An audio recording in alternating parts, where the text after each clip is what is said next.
আমাদের জীবনের সবচাইতে দামি একটা অংশের নাম হলো ঈমান। যার ঈমান যত বেশি মজবুত, তার তাকওয়া তত বেশি মজবুত। যে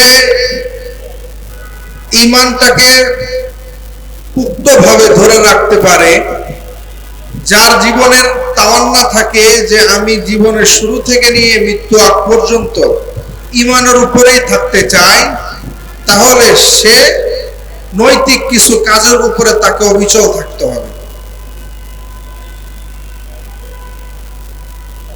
নবী করিম সাল্লাল্লাহু আলাইহি ওয়াসাল্লামকে একজন সাহাবী প্রশ্ন করলেন, ইয়া রাসূলুল্লাহ মাল ঈমান, ঈমান কি?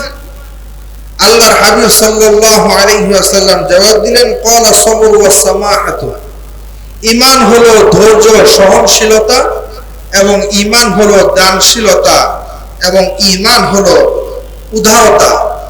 যার ভিতরে এই গুণগুলো থাকবে সে প্রকৃত ঈমানের অধিকারী হবে। সুবহানাল্লাহ। আজকে আমাদের মাঝে ধৈর্য নাই। ধৈর্য না থাকার কারণে আজকে আমাদের অনেক বড় ক্ষতি জাতির হয়ে যাচ্ছে। কথা কোন ঠিক কিনা? আজকে আমরা ধৈর্য হারায় ফেলি, আবেগে আমরা উৎফুল্লিত হয়ে যাই, আবেগের কারণে আমাদের উদ্দেশ্য আমরা হাসিল করতে পারি না, আবেগেই আমরা শেষ হয়ে যাই। কথা বলেন ঠিক কিনা? আজকে আমাদের আবেগের কারণে বহু মানুষ জুলুমের শিকার হচ্ছে। বহু মানুষকে আমরা আজকে নিজেদের আবেগ দিয়ে জুলুম করতেছি, আবেগ দিয়ে জুলুম করতেছি। আজকে আমাদের মাঝে ইনসাফ নাই। কি নাই? ইনসাফ নাই। যদি আমাদের মাঝে আজকে ইনসাফ থাকতো, তাহলে যে লোক কালকে 8:30টায় জেলখানা থেকে বাইর হয়ে মুক্ত বাসাতে থাকার কথা ছিল, সে আজ পর্যন্ত এখনো কারাগারে বন্দী থাকতো না। কথা বলেন ঠিক কিনা? আজকে আমাদের আবেগ আমাদেরকে ধ্বংস করছে, আমাদের একমাত্র আবেগ। আজকে আমাদের মাঝে ইনসাফ নাই। যে ইনসাফ 1500 বছর আগে রাসূল করিম সাল্লাল্লাহু আলাইহি ওয়াসাল্লাম আমাদেরকে শিখাই দিয়ে গেছেন, ঈমানের স্বাদ নবীজি আমাদেরকে শিখাই দিয়ে গেছেন। আল্লাহর হাবিব সাল্লাল্লাহু আলাইহি ওয়াসাল্লাম জন্ম থেকে নিয়ে মৃত্যু আগ পর্যন্ত নবীজি কোনদিন কারোর উপরে জুলুম করেন নাই। আল্লাহর হাবিব সাল্লাল্লাহু আলাইহি ওয়াসাল্লাম নিজের জীবনে কোনদিন কারোর উপরে জুলুম করে নাই। মায়ের কুল, শিশুকুল থেকে মুহাম্মদুর রাসূলুল্লাহ সাল্লাল্লাহু আলাইহি ওয়াসাল্লাম কোনদিন কারোর উপরে নবীজি জুলুম করে নাই।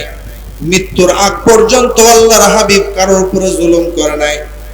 শৈশবে আল্লাহর হাবিব সাল্লাল্লাহু আলাইহি ওয়াসাল্লাম নিজের মায়ের স্তনের দুধ নবীজির তেমন নসিব হয় নাই।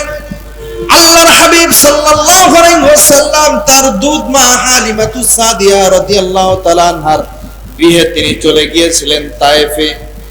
আল্লাহর রাসূল সাল্লাল্লাহু আলাইহি ওয়াসাল্লাম, নবী করিম সাল্লাল্লাহু আলাইহি ওয়াসাল্লাম আম্মাজান আয়েশার ঘরে দীর্ঘ লম্বা সময় আল্লাহর হাবিব সাল্লাল্লাহু আলাইহি ওয়াসাল্লাম সময় অতিক্রম করতেন এবং নবীজি মাঝে মাঝে কাঁদতেন।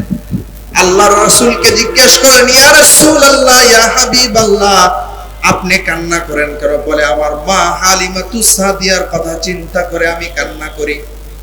আল্লাহর হাবিব সাল্লাল্লাহু আলাইহি ওয়াসাল্লামের ঘরে যতদিন পর্যন্ত আম্মাজান আয়েশা ছিলেন, মৃত্যু আগ পর্যন্ত রাসূলের আম্মাজান আয়েশা নবীজির পাশেই ছিলেন। মৃত্যুর আগ মুহূর্ত নবীজি কে আম্মাজান আয়েশা নিজে মেসওয়াক চাবিয়ে দিয়েছেন, সেই মেসওয়াক দিয়ে নবীজি নিজে মেসওয়াক করেছেন। আম্মাজান আয়েশা বলেন, আল্লাহর হাবিব সাল্লাল্লাহু আলাইহি ওয়াসাল্লাম প্রায় সময় আমি 4টা জিনিসের জন্য আল্লাহর হাবিবকে আল্লাহর কাছে কাঁদতে দেখেছি। এক নাম্বার হলো উম্মতের জন্য। কার জন্য? উম্মতের জন্য আমি আল্লাহর রাসূলকে অনেক বেশি কাঁদতে দেখেছি। দ্বিতীয় নাম্বার হলো চাচা আবু তালেবের জন্য আমি আল্লাহর হাবিবকে কাঁদতে দেখেছি। 3 নাম্বার আমি আল্লাহর রাসূলকে তার সহধর্মিণী প্রথম স্ত্রী খাদিজাতুল কুবরা রাদিয়াল্লাহু তাআলার জন্য কাঁদতে দেখেছি। 4র্থ নম্বরে আমি আল্লাহর হাবিব সাল্লাল্লাহু আলাইহি ওয়াসাল্লামকে তার দুধ মা হালিমাতুস সাদিয়ার জন্য কাঁদতে দেখেছি। আল্লাহর হাবিবকে জিজ্ঞেস করেছি, ইয়া রাসূলুল্লাহ, ইয়া হাবিবাল্লাহ, আপনি তাদের জন্য এত কান্না করেন, এত দরদ তাদের জন্য কেন দেখান? আল্লাহর হাবিব আমাকে একটা জবাব দিয়ে বলেন, আয়েশা শোনো, আমার সুখের দিনের স্ত্রী তো তুমি, কিন্তু দুঃখের দিনের স্ত্রী তুমি ছিলে না। আমি খাদিজার জন্য এই জন্য কান্না করি যে খাদিজা আমার দুঃখের দিনের বিবি ছিল। আল্লাহর হাবিব সাল্লাল্লাহু আলাইহি সাল্লাম বর্ণনা দিয়ে বলেন, খাদিজা শিহাবে আবু তালেবে যখন আমাকে 3 বছর পর্যন্ত জেলে আবদ্ধ করে রেখেছিল, আমি মুহাম্মদ সাল্লাল্লাহু আলাইহি সাল্লাম খাবারের জন্য তেমন কিছু পাই নাই, গাছের লতা পাতা খেয়ে আমি নিজের জীবন বাঁচিয়ে রাখতাম। ওই সময় মক্কার ধনাঢ্য মহিলা খাদিজা নিজের ধন সম্পদ সবকিছু আমার জন্য কুরবানি দিয়ে দিয়েছেন, এবং খাদিজা নিজে আমার সাথে শিয়াবে আবু তালিবে এসে আমার সাথে গাছের পাতা লতা খেয়ে আমার সাথে তিনি 2 সপ্তাহ এমন জীবকে অন্বেষণ করতেন। এই জন্য আমি খাদিজার জন্য কান্না করি। ও আয়েশা শোনো, তুমি তো আমার সুখের দিনের বিবি। মক্কা বিজয় হয়েছে, আল্লাহ তাআলা ক্ষমতা আমার হাতে তুলে দিয়েছেন। জেলখানার জীবন যে আমি কত কষ্ট করেছি, সেই সময় স্ত্রী ছিল আমার খাদিজা। মুসলমান ভাইরা আমার, আল্লাহ রাসূল সাল্লাল্লাহু আলাইহি সাল্লাম মৃত্যু আগ পর্যন্ত ইনসাফ উম্মতকে শিখিয়ে দিয়েছেন।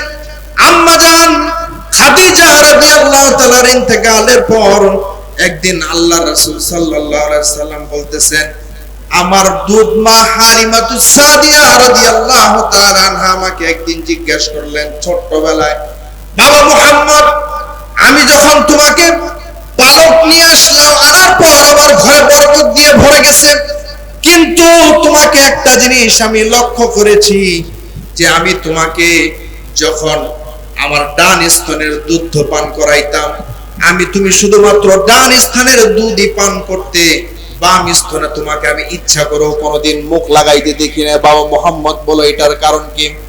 আল্লাহর হাবিব সাল্লাল্লাহু আলাইহি সাল্লাম বলেন, মা শুনেন, আল্লাহ তাআলা আমাকে ইনসাফ দিয়ে রাহমাতুল লিল আলামিন বানিয়ে দুনিয়ায় প্রেরণ করেছেন।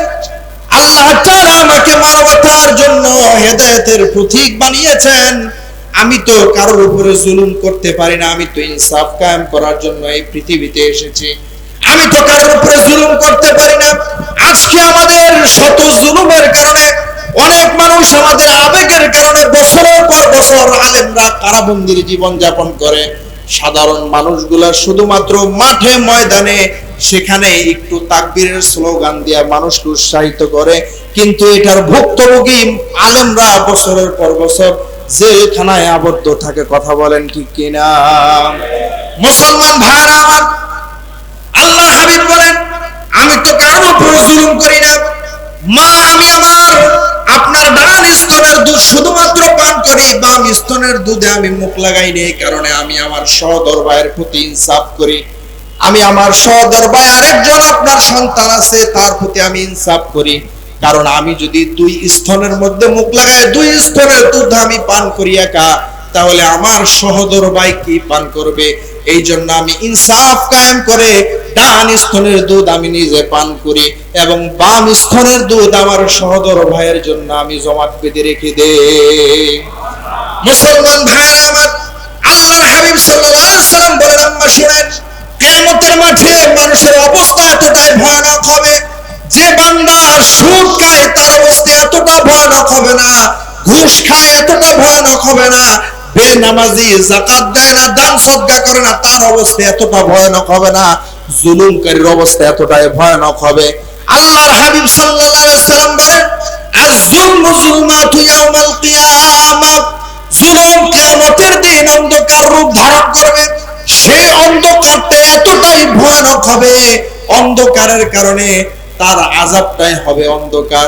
সাধারণ মানুষ দরজা জানালা বন্ধ করে এক ঘরে যদি আবদ্ধ থাকে, তার কতটা বিরক্তি অসহ্যতা লাগে। কথা কোন ঠিক কিনা? কতটা বিরক্ত করা লাগে। আর কিয়ামতের মাঠের অন্ধকার তো অনেক ভয়ানক অন্ধকার হবে। এই জন্য আমরা কেউ কারো প্রতি জুলুম করব না, আমরা ইনসাফ কায়েম করব। আর ইনসাফ কায়েম করার কারণে কিয়ামতের মাঠে আল্লাহর হাবিব সাল্লাল্লাহু আলাইহি সাল্লাম বলেন, সেই উম্মত আমি নবীজির সাথে জান্নাতে প্রবেশ করবে। জোরে জোরে কোন সুবহানাল্লাহ। আল্লাহর হাবিবের সাথে জান্নাতে যেতে চায় সব উম্মতে মুহাম্মাদিরা, কিন্তু আজকে আমরা আমাদের জুলুমের শিকার বানিয়ে নিচ্ছি। নিজের ভাইয়ের প্রতি আমরা নিজেরাই জুলুম করে থাকি। এই জন্য আল্লাহর হাবিব সাল্লাল্লাহু আলাইহি ওয়াসাল্লাম বলেন, তোমরা ধৈর্যশীলের মাধ্যমে তোমরা দুনিয়াতে ইনসাফ কায়েম করো, তোমরা অধৈর্য হয় না। কথা কোন ঠিক কিনা? আজকে আমাদের অপেক্ষা আমাদের ধৈর্যে কুলায় না। আজকে অপেক্ষা আমাদের কি হয় না? ধৈর্যে কুলায় না। মানুষ অস্থির হয়ে যায়, অস্থির হয়ে যায়। মানুষ এত বেশি আবেগ দেখায়, ঘটনা ঘটার না আগে কত মানুষ কত কথা মন্তব্য করে। কথা কোন ঠিক কিনা? আজকে কত আল্লাহর কাছে তাহাজ্জুদ করে, কত দোয়া করে, তাহাজ্জুদ করে দোয়া করে, কান্নাকাটি করে, রমজান মাসে কত মানুষ মাজলুম আলেমে দ্বীনের জন্য আল্লাহর কাছে দোয়া করছে। কথা কোন ঠিক কিনা? আল্লাহর কাছে দোয়া করেছে যে আল্লাহ আপনি আলেমদেরকে নিঃশর্তে মুক্তির ব্যবস্থা করে দেন। আল্লাহ তাআলা সেই দোয়া কবুল করে মুক্তির ব্যবস্থা করেও দিয়েছিলেন। কিন্তু আজকে আমার আর আপনার বেশি আবেগের কারণে এই মুক্তি আবার পিছিয়ে গেছে। কথা কোন ঠিক কিনা? এই মুক্তি আবার পিছিয়ে গেছে। এই যে জুলুম, এই জুলুমের দায়ভার কে নিবে? গতকালকের ঘটনা, আপনাদের কাশিমপুর জাতীয় কেন্দ্রীয় কারাগার, আপনারা সকলে জানেন, বাংলাদেশের একজন প্রখ্যাত শাইখুল হাদিস ইবনে শাইখুল হাদিস আল্লামা আজিজুল হক রাহমাতুল্লাহ আলাইহির সুযোগ্য সন্তান আল্লামা মামুনুল হক হাফিজাহুল্লাহ আগামীকালকে রাত্র 8:30টায় তিনার মুক্তির কথা ছিলেন আমাদের কাশিমপুর কেন্দ্রীয় কারাগার থেকে। তিনাকে মুক্তির ঘোষণা দিয়েও দিয়েছেন এবং পরিবার থেকে বলা হয়ে গেছে, প্রশাসনিক লোক থেকে 15 থেকে 20 জন মানুষ আপনারা আসে তাকে নিয়ে যাবেন। সেই জায়গায় দেখেন, যে লোক গতকালকে মুক্তি পাওয়ার কথা ছিল 8:30টায়, সেই লোক আজকে 11টায় মুক্তি পেয়েছে। আলহামদুলিল্লাহ। কয়টায় মুক্তি পেয়েছে? 11টায় তিনি মুক্তি পেয়েছেন। তাহলে গতকালকের অবস্থা দেখেন, যে জায়গায় 15 থেকে 20 জন মানুষ থাকার কথা ছিল প্রশাসনিক লোকদের মাধ্যমে, সরকার মহোদয় থেকে বলা হয়েছে 15 থেকে 20 জন থাকবেন, সেই জায়গায় লোক হয়েছে 15 থেকে 20,000। গোটা কাশিমপুর কেন্দ্রীয় কারাগার দিয়ে ভরে গেছে মানুষ আর মানুষ। কত মানুষ মুক্তি এখনো পর্যন্ত পায় নাই। সোশ্যাল মিডিয়াতে, ফেসবুকে নিজেরা কিছু ভিউ কামানোর জন্য, কিছু টাকা ইনকাম করার জন্য, কিছু অসৎ ইউটিউবার আছে, কিছু অসৎ ফেসবুকার আছে, ব্লগার আছে, তারা স্ট্যাটাস দিয়ে হেডলাইন লিখে দিয়েছে যে তিনি মুক্তি পেয়েছেন, এখন তিনি মুক্ত বাতাসে। এখনো পর্যন্ত তিনি কারাগার থেকে বাইরে হয় নাই। আর কাশিমপুর কেন্দ্রীয় কারাগার সারা বাংলাদেশের মধ্যে সবচাইতে হাই সিকিউরিটি কারাগার, সবচাইতে হাই সিকিউরিটি কারাগার। মামুনুল হক সাহেব কি অপরাধ করেছেন না করেছেন এটা আল্লাহ জানে। আইনের চোখে তাকে যতটুকু অপরাধী ভাবা হয়, এর চাইতে জঘন্য অপরাধী লোক কাশিমপুর কেন্দ্রীয় কারাগারে আছে। কথা বলেন ঠিক কিনা? কেন্দ্রীয় কারাগারে আছে। কালকে কেন্দ্রীয় কারাগারের গেটের অবস্থা দেখে প্রশাসনিক লোক তারা বিভ্রান্তিতে পড়ে গেছে। কোন একটা যদি উশৃঙ্খলতা হয় তাহলে তো এটা তাদের কাছে উপরের মহলে জবাব দিতে হবে। এই জন্য একটা মানুষের প্রতি আমরা জুলুম করি, ধৈর্য সহকারে, তাকে কি দেখার সময় চলে গেছে? দেশে কত ওয়াজ মাহফিল হবে, কত কিছু হবে, তাকে তো দেখা যাবে। কিন্তু আজকে আমার আর আপনার বেশি আবেগের কারণে আমরা আবেগের হুঁশ পাড়ায় ফেলি, আমাদের যৌদ্ধ সহ্য হয় না, পারে না কাশিমপুরের গেট ভাঙ্গে গিয়ে ভিতরে ঢুকতে মানুষ। কালকের অবস্থা এমন আছে। কি হয়েছে শেষ পর্যন্ত? শেষ পর্যন্ত কি লাভ হয়েছে? কোন লাভ হয়েছে? রাত্রে বাইরেতে পারে নাই। হে রাত্রে 11:30টার সময় অন্য গেট দিয়ে তাকে অন্য কারাগারে নিয়ে যাওয়া হয়েছে। আপনার হাজার হাজার মানুষ তাকে ভিড় করে একটা লোককে কষ্ট দেওয়ার কোনো দরকার ছিল? কোনো দরকার ছিল? এটার মধ্যে শুধু তাই না, আমাদের বহু আলেমরাও পর্যন্ত এটার প্রতি একেবারে উদাসীন হয়ে গেছে। এই জন্য আল্লাহ আমাদের সকলকে হেফাজত করুক, বলেন আমিন। আরো জোরে কোন আমিন। এই জন্য আমাদের ধৈর্য ধারণ করতে হবে। আমরা ইমানের উপরে থাকতে চাই, ধৈর্য হারাইয়া আমরা কারোর উপরে জুলুম করে ইনসাফ কায়েম না করে আমরা প্রকৃত ইমানের স্বাদ গ্রহণ করতে পারবো না। এই জন্য আমাদের প্রকৃত ইমানের স্বাদ কি করতে হবে? গ্রহণ করতে হবে। এই জন্য প্রকৃত ইমানের স্বাদ যদি গ্রহণ করতে চান, সর্বপ্রথম আমাদেরকে আল্লাহর প্রতি ঈমান আনতে হবে। কথা কোন ঠিক কিনা? আল্লাহর প্রতি ঈমান আনতে হবে। আজকে আমাদের ঈমানের দুর্বলতা অনেক। আমরা আজকে মুখে বললেও আল্লাহর প্রতি ঈমান আনছি, কিন্তু অন্তর দিয়ে প্রকৃত আমরা ঈমানদার না। আমরা ঈমানদার না। আমাদের প্রকৃত ঈমানদার হতে হবে। প্রকৃত ইমানদারের বৈশিষ্ট্য হলো যে প্রকৃত ইমানদার ধৈর্য ধারণ করবে, ইনসাফ কায়েম করবে, দান করবে, মানুষের প্রতি সহনশীলতা হবে এবং উদাসীনতা হবে, মানুষের প্রতি জুলুম করবে না, আল্লাহকে সদা সর্বদা ভয় করবে। কথা বলেন ঠিক কিনা? এই জন্য আমরা আজকে আমাদের জুলুম, আমাদের নির্যাতন, আমাদের ঈমান না থাকার কারণে আমাদের উপরে এত আযাব, আমাদের উপরে এত আযাব। টেম্পারেচার 43, 42, 40 মাত্রা ডিগ্রি টেম্পারেচার থাকে, গরমে মানুষ অতিষ্ঠ হয়ে যায়। কত মানুষ রাস্তাঘাটও পর্যন্ত মানুষকে শরবত পানি, স্যালাইন পানি বিতরণ করে। কথা কোন ঠিক কিনা? বিতরণ করে কেন? মানুষ মানুষের প্রতি দয়া দেখাচ্ছে, কিন্তু দয়া দেখানোর আগে আগে তো আমার নিজের ঈমান পরিশুদ্ধ করার আগে তওবা করতে হবে। কথা বলেন ঠিক কিনা? তওবা করতে হবে। ইবনে মাজাহ শরীফের 4019 নম্বর হাদিস, আল্লাহর হাবিব সাল্লাল্লাহু আলাইহি সাল্লাম বলেন, তিনটা কাজের জন্য মানুষকে তিনটা শাস্তি দেওয়া হয়। মনে রাখবেন, তিনটা কাজের জন্য কয়টা শাস্তি? তিনটা শাস্তি।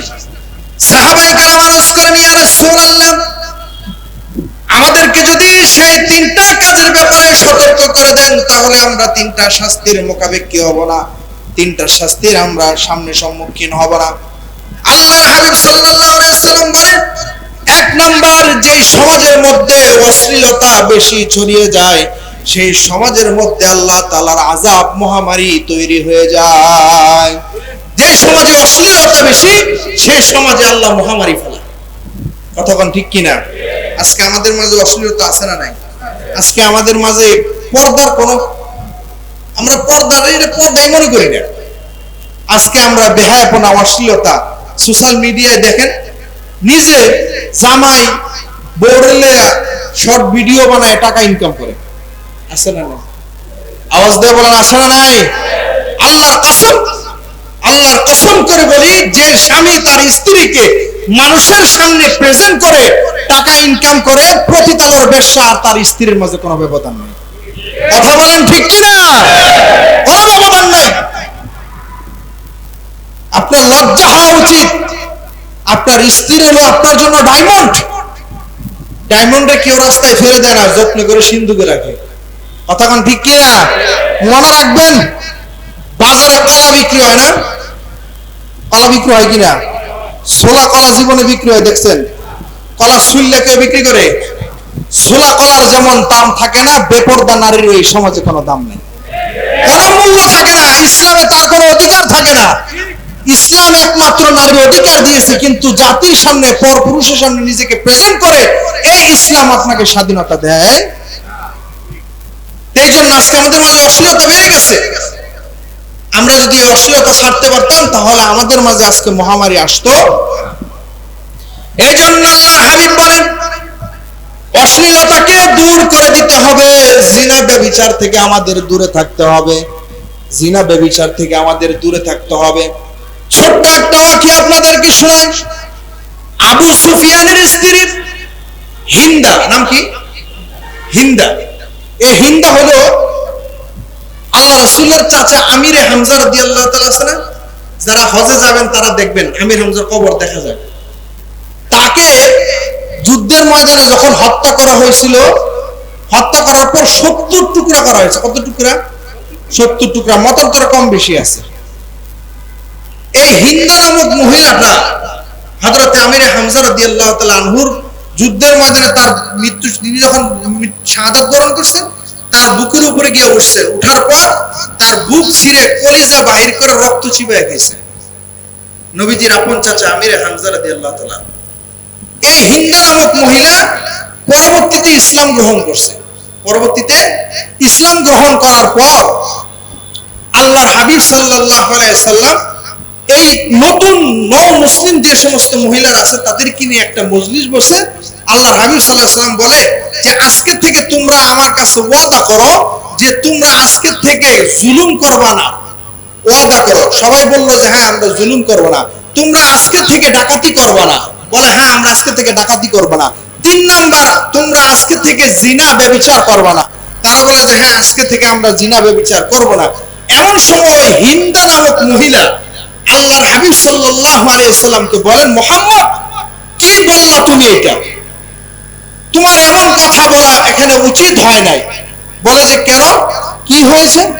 হিন্দা নামক মহিলা বলে যে তুমি যে জিনা ব্যভিচারের কথা বলেছো, এটা কিভাবে সম্ভব? একজন সম্ভ্রান্ত ঘরের পরিবারের মেয়ে কোনোদিন জিনা করতে পারে? কত বড় একটা কথা, যে একটা ভালো ঘরের মেয়ে কোনোদিন নিজের সতীত্বকে নষ্ট করে মানুষের সামনে প্রেজেন্ট করতে পারে? সে কোনোদিন জিনা করতে পারে? এই কথাটা এই জন্যই বুঝাইলাম যে দেখেন, যে তার মানে সে বুঝাইলো যে মুশরিক থাকা অবস্থাও হিন্দা নামক মহিলা মুশরিক ছিল, তারপরেও জিনাটাকে কতটুকু ঘৃণিত চোখে দেখছে। কথা কোন ঠিক কিনা? কতটুকু ঘৃণিত চোখে দেখছে। আর আজকে আমরা মুসলমানের সন্তান হয়ে নিজের বোনকে, নিজের বাবা হয়ে সন্তানকে আজকে আমরা জিনা ব্যভিচার থেকে বাঁচাইতে পারি না। কথা কোন ঠিক কিনা? আজকে তো আমাদের দেশেও জিনা ব্যভিচার বেড়ে গেছে। গত 3 দিন আগের কথা, কুমিল্লাতে 7 বছরের স্কুল ছাত্রীকে নিয়ে ধর্ষণ করছে। 7 বছরের স্কুল ছাত্রীকে নিয়ে ধর্ষণ করছে। কতটুকু নির্মমতা এই সমাজ আমাদেরকে শিক্ষা দিচ্ছে।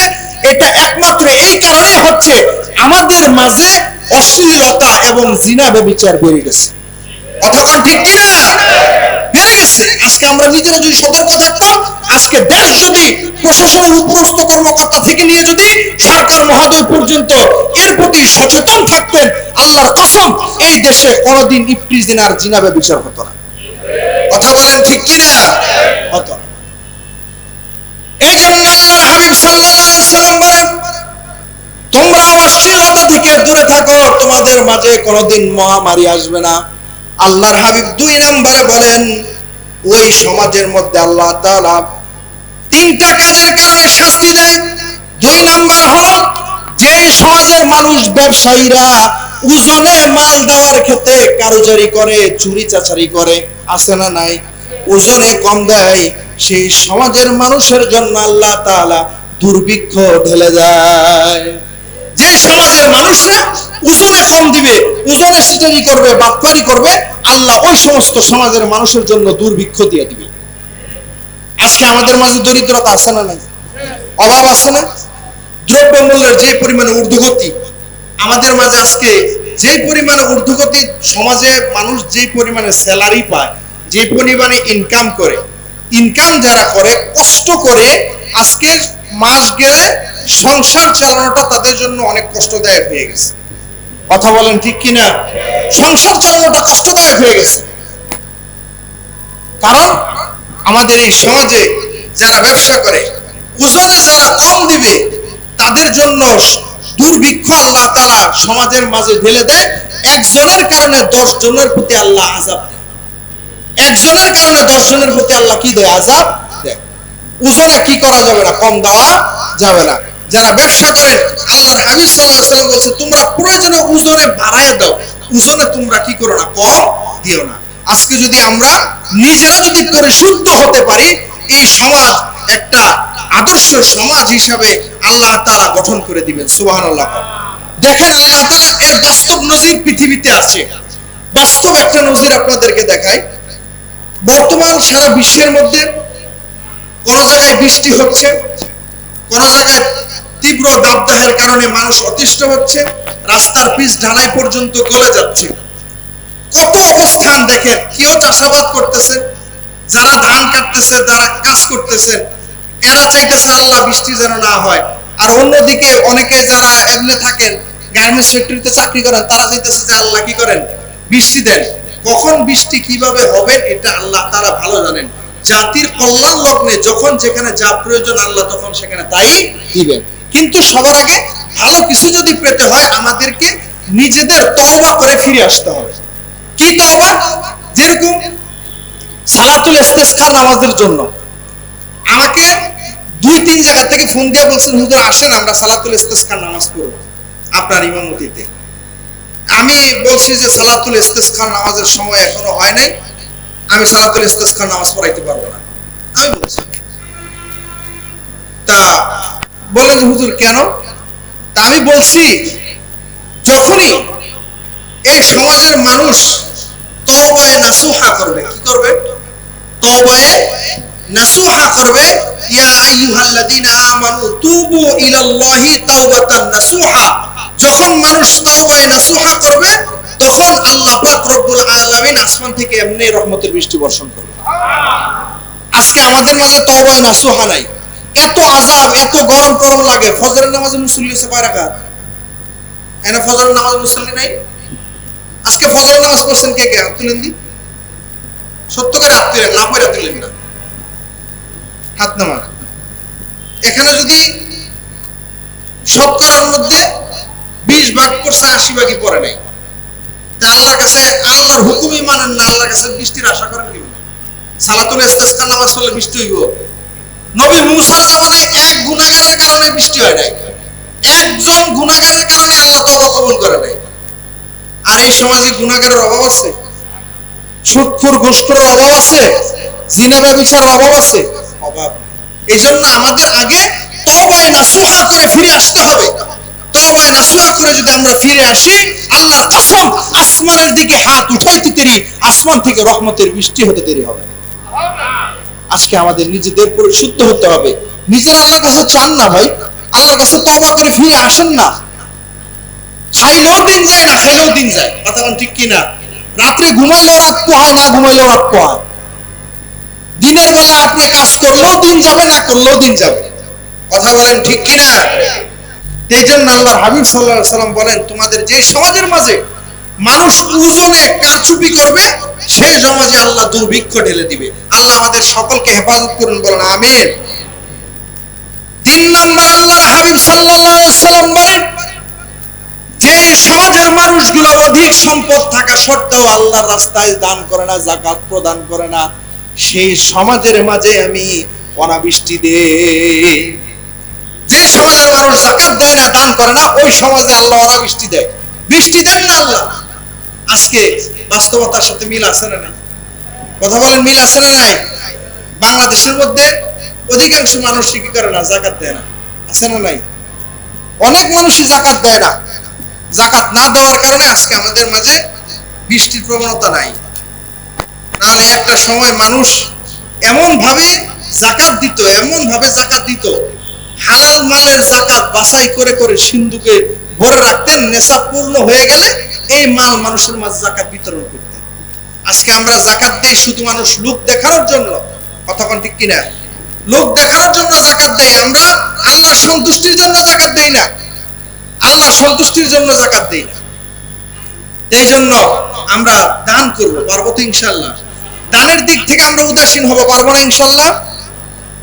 কোরআন মাজিদে আল্লাহ রাব্বুল আলামিন বলেন, আল্লাযীনা ইউকিমুনাস সালাতা আল্লাযীনা ইউমিনুনা বিল গায়বি ওয়া ইউকিমুস সালাতা ওয়া মিম্মা রাযাকনাহুম ইউনফিকুন।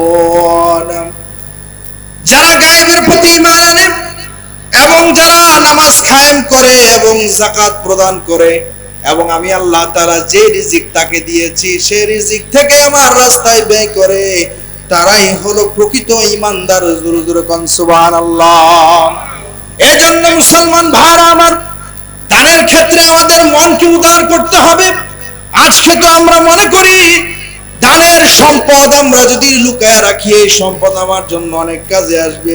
কোরআন মাজিদে আল্লাহ রাব্বুল আলামিন স্পষ্ট ভাষায় জানিয়ে দিয়েছেন, আজকে তোমরা আমার রাস্তায় খরচ না করে যে টাকাটা তোমরা সঞ্চয় করে রেখে দাও, মনে করো ভবিষ্যতের জন্য তোমাদের কাজে আসবে না, এই সম্পদ তোমাদের কোনো কাজে আসবে না।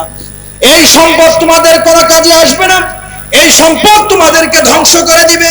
কিয়ামতের মাঠে রাসূল করিম সাল্লাল্লাহু আলাইহি সাল্লাম বলেন, এই সম্পদ পেরি বানায়া, মালা বানায়া তার কাঁধে ঝুলায়া দেওয়া হবে। মুসলমান ভাইরা আমার, সম্পদ থাকলেও সমস্যা, না থাকলেও সমস্যা, কিন্তু যাদের সম্পদ আছে, সম্পদ যদি আপনি সঠিকভাবে ব্যয় না করেন, তাহলে কিয়ামতের মাঠে আল্লাহ তাআলার কাছে আপনার জবাব দিতে হবে, পাই টু পাই হিসাব করে। আর আল্লাহর রাস্তায় যদি খরচ করেন, এটার জন্য কোনো হিসাব নাই। সম্পদের ক্ষেত্রে দুই জায়গায়, নিজের জন্য যা খরচ করেন এটার জন্য আল্লাহর কাছে জবাবদিহি করতে হবে, আর আল্লাহর রাস্তায় যেটা দিয়ে দিবেন সেটার জন্য আল্লাহর কাছে কোনো জবাবদিহি করতে হবে না। সুবহানাল্লাহ।